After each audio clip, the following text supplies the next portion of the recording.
It's a big night on the 2024 campaign trail. President Biden is fundraising just outside of Washington, and former President Trump and Florida Governor Ron DeSantis held dueling speeches in New Hampshire. The former president spoke to voters the day after audio was obtained by CNN and CBS News, in which he discussed a, quote, highly confidential document in a meeting at his Bedminster golf club in July 2021. The recording was cited by special counsel Jack Smith in the indictment of Trump in the classified documents investigation. In his speech to voters today, Trump didn't address the recording, but he did comment on it to Fox News. What did I say wrong in those recordings? I didn't even see the recording. All I know is I did nothing wrong. For more on this, Ed O'Keefe and Aaron Navarro join us now. Ed is a CBS News senior White House and political correspondent. Aaron is a CBS News political reporter.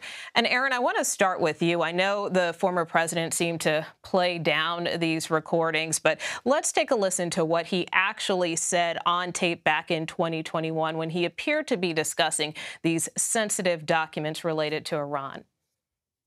Let's see here. Yeah. I just found, isn't that amazing? This totally wins my case, you know. Mm-hmm. Except it is like highly confidential, secret. This is secret information. Look at this.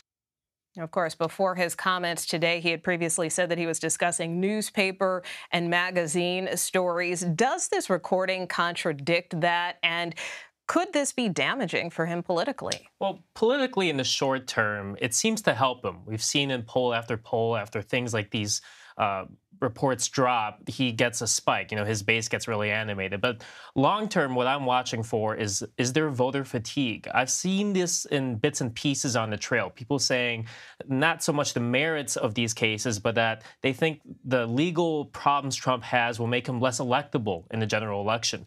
Does that voter fatigue continue to grow as more of these cases, including Georgia, which could see some action in the summer, as those kind of pile on for former President Trump? I know on the flip side, too, being on Capitol Hill, we also are watching for potential lawmaker fatigue. As you know, there's kind of been a clear divide, especially among Republicans, those who back the former president and those who have been more vocal against him. But I want to play some sound from House Speaker Kevin McCarthy, who was asked about the former president's viability in this 2024 race. Let's watch.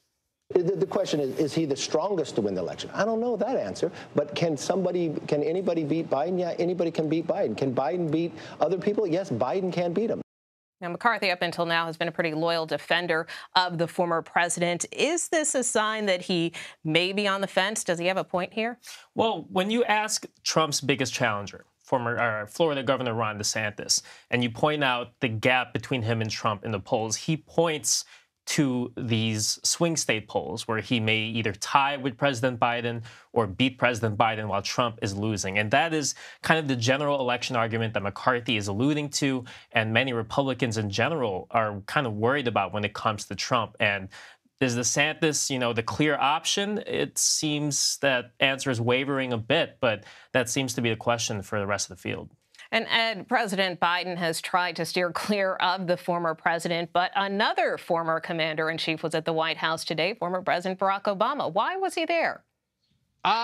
You know, Nicole, we asked, and they said this is just part of a regular get-together by the two guys who have seen each other a few times this year, but they hadn't had a formal lunch like this in quite a while. Remember, former President Obama still lives here in Washington, keeps in touch with the current president, his former running mate and vice president, but also has been known in recent weeks to have spent time with other Democrats further down the ballot, maybe members of the House and the Senate especially, talking about the future of the party, the future of democracy, and politics in general. So it's likely that the former president conveyed some of those observations and things he's learned to the current president, who is gearing up for a heftier campaign and fundraising schedule in the weeks to come, beginning with a big speech he gives tomorrow in Chicago on the economy. One of the big issues that the White House concedes is a bit of a weakness for the president, at least in recent polling.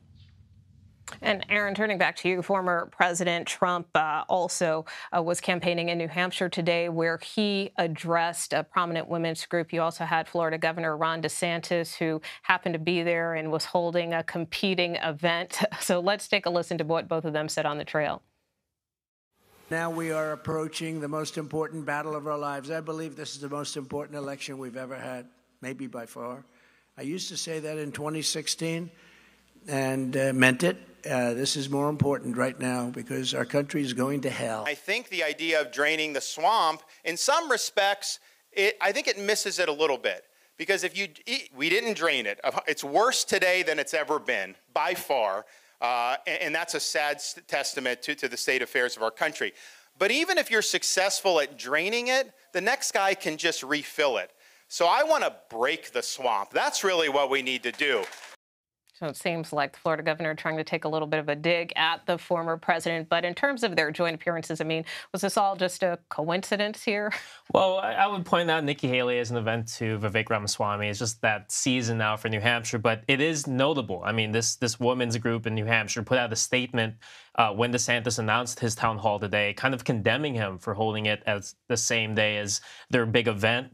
You had two people from that group resign, saying that, it was kind of pushed by the Trump team to put out that statement. But it's no secret that DeSantis is trying to be a bit more combative with Trump. I've noticed in the past couple of days, DeSantis has kind of said, this Trump that we have now is kind of a copy of 2016 when he was campaigning. And if you look at what he did in his administration, he came short on a couple of things like the southern border wall. So DeSantis kind of making the case that he's the one to complete some of Trump's, ambitious policies. And turning back to you, as you were mentioning, the president will be in Chicago tomorrow to talk about the economy and, what the White House is dubbing Bidenomics. I mean, explain what that is and what the president's trying to accomplish here. I mean, is he trying to take a page out of Ronald Reagan's playbook? Well, maybe in terms of a moniker, but not in terms of economic theory. Remember, the White House and then candidate Biden has, now President Biden has talked about building the economy from the middle class up, not from the bottom down, which was the hallmark of Reaganomics, or at least the way it's been described in the years since. The idea, though, is to get the Democratic Party to rally around the economic work that the White House has done, much like Republicans rallied around Ronald Reagan economic theory for so long over the course of the last several decades. This is a speech in Chicago. They will tack on some fundraising to it. But the main goal of the speech is to start boosting the president's numbers when the question is asked, how do you think he's handling the economy? Because while his overall approval rating sits in the 40s, which is not great, but this White House at least would say it's fine for now because it's the odd-numbered year, not the even-numbered year when we're going to be on the ballot. On issues like the economy, he's mired in the 30s, which is just too low, and it suggests a soft support even among Democrats and independent voters, especially that they're going to need, obviously, to turn out next year in the general election. So the hope is to sort of begin to once again, and they've done this a few times this year with clearly not much success, remind people about the infrastructure bill, the Inflation Reduction Act, all the work on semiconductor manufacturing across the country, and say these things are being done now, or you're going to start seeing more of it in your communities across the country. You're going to see people getting employed because of the work that's going on around this. That's all because of what we've done. We're boosting the economy in the process. You should be more favorable in what we've been able to accomplish. We'll see if it works. And they say it's part of a weeks-long push throughout the rest of the summer to try to draw more attention to it and basically get Americans to give the president more credit for what's been done. And very briefly, what about the vice president? What can we expect to see in terms of her getting out on the trail more? And also talk about her poll numbers because, she seems to be underwater in some areas. That's one way of putting it, Nicole. Yes, she hit the lowest approval rating of a vice president, at least in this century, in an NBC News survey this week. Look, vice presidents, as you know, not always, the most essential part of the ticket. But it's clear that she's become a drag on the president's overall numbers and on Democratic Party enthusiasm going into next year. So we know she is, and she has done in the last few weeks and will continue to do, a lot of fundraising for the campaign, which is a big part of what gets done in the odd-numbered year. Continues to focus, as she did over the weekend, on issues like women's and abortion rights.